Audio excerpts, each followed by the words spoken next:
Anyway, I'm down here. I have the lovely Lisa with me.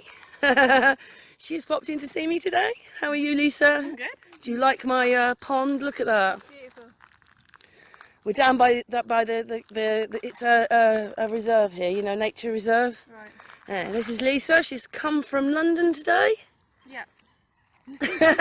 You had a nice time in London. Yeah. Yeah. Anyway, I'm going to turn around because my phone's broken, but this is me and Lisa. Yay! Hopefully that gets both of us in there. And yeah, she's been picking nettles, haven't you? I've got nettles, dandelions, hawthornberry, and mallow leaf. Yeah, she's going to make a soup. Yeah. At my house. She eats some potatoes. Yeah. Anyway, this is has lots of Canadian geese and stuff here, but look at that. Water is flat. Always flat. Yeah. Anyway, so you had a nice trip up in London. Yeah. Yeah.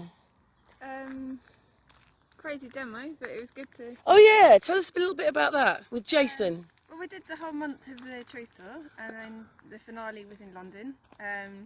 Was that Tuesday? Well, the finale was on Saturday. Right. So there are thousands of people there. I don't know how many. It's hard to really say, but.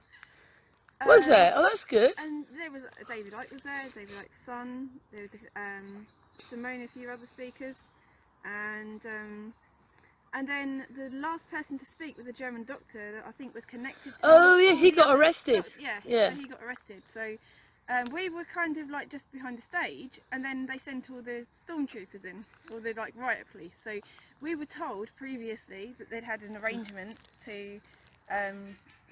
They'd got approval of the police or the council for having a demo, but obviously that didn't work out because they decided to send the riot, hundreds, it must have been hundreds I guess, of riot police, and they came in through the back of the stage. Oh no. And so that kind of cleared us all off, so we ended up heading towards Hyde Park, and that's when the German doctor got arrested, but I wasn't there when he got arrested. Oh, you're talking about a week ago Saturday? Yeah. Yeah, so you went, oh right, you went to that one. Yeah.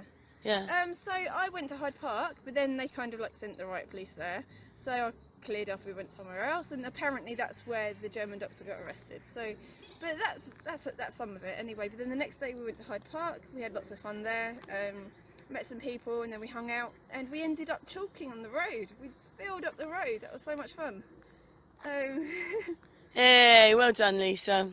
So how many people were at that bit? The Hyde Park. Yeah. Oh, that wasn't massive. That was just kind of a small Gathering. Yeah. Yeah. Anyway, we're quite late at night. We just wanted to do this little video. Me and Lisa are going to have one more hug. Yay, there we are. Hopefully they can see us. Anyway, yeah, we're going for a walk round the lake. Takes about 15 minutes. That's all, Lisa. And then she's going to make some soup, nettle soup. Yeah. Thank you, Lisa. For they're going to be seen to be liars or just stupid for not seeing later on. Sooner or later people are going to realise, hold on a minute, if I don't actually speak out, I'm filming you. Right, I'm going to look really stupid when it all comes out in the open, and people are going to realise that either one, I'm too stupid to actually, or ignorant, or to actually work out what's really going on.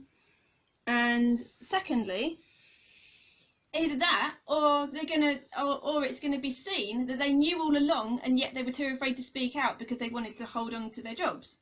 So whichever way you look at it, they're gonna look bad sooner or later. And once they realise that, they're gonna have to speak out because people are gonna see that that's an immoral thing to do. Everybody's too afraid to speak out at the moment. Yeah. Well, some of us aren't, but a lot are. Well, what I was talking about is the different stages of the medical professionals and the ones that have already come out. Okay, so we already know that. How can those medical people do what they do when they don't even know what they're doing? They don't even realise you can't catch a virus. Yeah. So what are we doing with that lot? Yeah, that's what I was just talking about. And then also, Amy, her father went through chemotherapy. He didn't die from the cancer. He died from the complications of having the treatment. So you don't even want... And then if you listen to the hangout earlier on, Joey's going, Don't go to the doctors. You probably get cancer maybe 7 times in your life, and your body deals with it. You just don't want to go to the doctors when you've got it, because they'll catch it and then you'll have to have the treatment. So we can cure ourselves. Yeah. You'll last longer curing yourself than you will going to the doctor. Yeah. And then you think, Second World War, it's like we're in an open concentration camp. That's what I think. But anyway, we're here with Rick. There's Rick, he's on the phone. Rick, say where are you from? Rick, Rick, Rick. I'm Chicago. Well, not near. I'm near Chicago, so I'm here in the States, America. So yeah. So we're talking to Rick on here, but what I wanted Lisa just to read her poem, because I'm doing the video upstairs. So, but anyway, Rick, you're actually on a sort of hangout anyway now, because I'm going to put this on my channel. You're going on my channel as is. Okay. All right. Cool. Lisa's just going to read her poem again. Yeah, of course. I mean, I've been on live channels before, and Yeah. of course, I don't mind being on, my face, seeing on the video, and that's my broken phone, by the way. That's my broken phone. Whoops. It's cool. Yeah. Yeah. Thank you for that. Lisa's going to read her poem now. Here we go. So this is called A Grand Opportunity. In all of this draconian COVIDiot lunacy, we can take it as a curse or a grand opportunity. After all, when in his story, as the whole world stood still and faced a hypocrisy so bizarre it's surreal, with people too scared to go to hospital when they're dying, and the shops on the high street shut down, no more buying, only essentials or online cyber shopping, and if you're a Luddite, then your life comes to nothing. The human right to gather is no longer a given, and going to church or team sports is forbidden. There are more alcoholics, be a brand named Corona, and if you sit on a park bench for too long, cops come over. They tell us that the lurgy is just round the corner. Control through fear of death coupled with divide and conquer. We're told to buy the narrative hook, line and sinker. Better switch your brain off if you're a critical thinker. There's no more recreation, no more parties, no more fun. But the truth is now emerging. Armageddon has begun. With whistleblowing medics that are emerging in large numbers, whilst little average Joe just takes the blow and keels under. Censorship is through the roof, Testament is disappearing, and the BBC have all the proof that we should all be fearing. Zinc and hydroxychloroquine, some say it has been curing. But if you say it loud enough, you'll be muted, that's a sure thing. Many have obscured their own breathing apparatus. And if you break the rules, you're going to get a lot of haters. The wearing of these masks has become some kind of fashion, and it's feeling like humanity has lost its fight and passion. The cultivation of the arts is a memory in history, unless it is wrapped up in streams of data-grabbing snitchery. People are encouraged to call the cops on all their neighbours, and Bill and Melinda Gates were apparently our saviours. He couldn't keep the viruses off of our damn computers. Now he wants to save the world and engineer each of our futures. The rich are getting richer and the poor are getting poorer. Forgot that health is wealth and that it's all about gut flora. And the love for one another, a good dose of oxytocin, aka the hugging hormone, is antiviral, so get your dose in.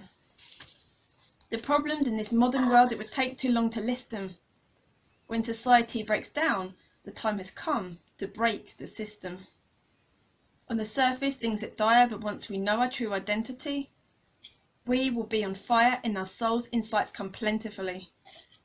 Let's hijack their new slogan and dream a novice norm. There are infinite ways forward by which this could transform. Like British broadcast takeover replaced by Truth TV.